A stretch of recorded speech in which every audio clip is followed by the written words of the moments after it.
আমার কথাতে আপনারা কষ্ট পাবেন না। আমার কথাতে কেউ যদি কষ্ট পান তাহলে আমি তার কাছে মাপ চাই নিচ্ছি। যদি কারোর সাথে কিন্তু ভুল বেয়াদবি করে থাকি ওদের কাছে মাপ চাই নিচ্ছি। ক্ষমার দৃষ্টিতে দেখবেন, মানব জাতি ভুল করতেই পারি। ক্ষমা আল্লাহর কাছে চাইলে আল্লাহ মাফ করে দেয়। আপনি আমি তো মানুষ, মাপ না করলে এতে অহংকারী হয়ে যাব আমরা। যাই হোক, আমি এত কিছু বলতে আসি নাই, বলতে আসি কি জানেন? আপনি একটা জিনিস চিন্তা করে দেখবেন, আপনার যখন অভাব অনটন থাকবে, আপনার কাছে টাকা পয়সা থাকবে না, আপনার কেউ এসে 10 টাকা দিয়ে হেল্প করবে না। কিন্তু কিন্তু একটা জিনিস কি কেউ ভেবে দেখেছেন? আপনি মারা যাওয়ার পরে যারা কোনোদিন 10 টাকা দিয়ে হেল্প করে নাই, ওরা এসা আপনার তামদারি বাড়িতে 500 টাকা দিবে, 5,000 টাকা দিবে, কেউ 500 দিবে, কেউ 1,000 দিবে। যে কোনোদিন 10 টাকা দিয়ে একটা চা খাওয়ায় নাই, 5 টাকা দিয়ে চা খাওয়া নাই, সেও বলবে যে আমি 10,000 টাকা দিলাম গরু কিনা তামদারি বাড়ি করো। আইসা কেউ এসে দায়িত্ব নিবে, তুমি পানি দিবা। কেউ এসে দায়িত্ব নিবে, তুমি লবণ দিবা।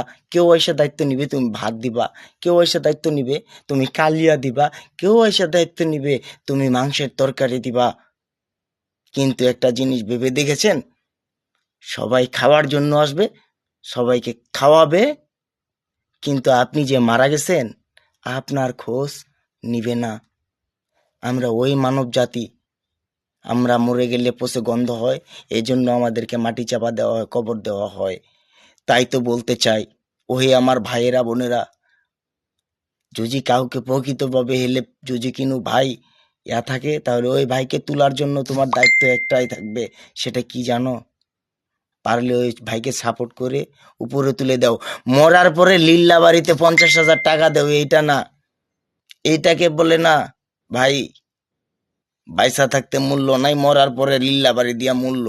তোমার মতো ভাই চাই না, তোমার মতো বন্ধু চাই না, তোমার মতো চাচা চাই না, তোমার মতো জেঠা চাই না, তোমার মতো বাবা চাই না, তোমার মতো নানা নানি খালা খালি পাল্লা পাল্লি সাল্লা সিল্লি সাল্লা তো কেউ রেই চাই না।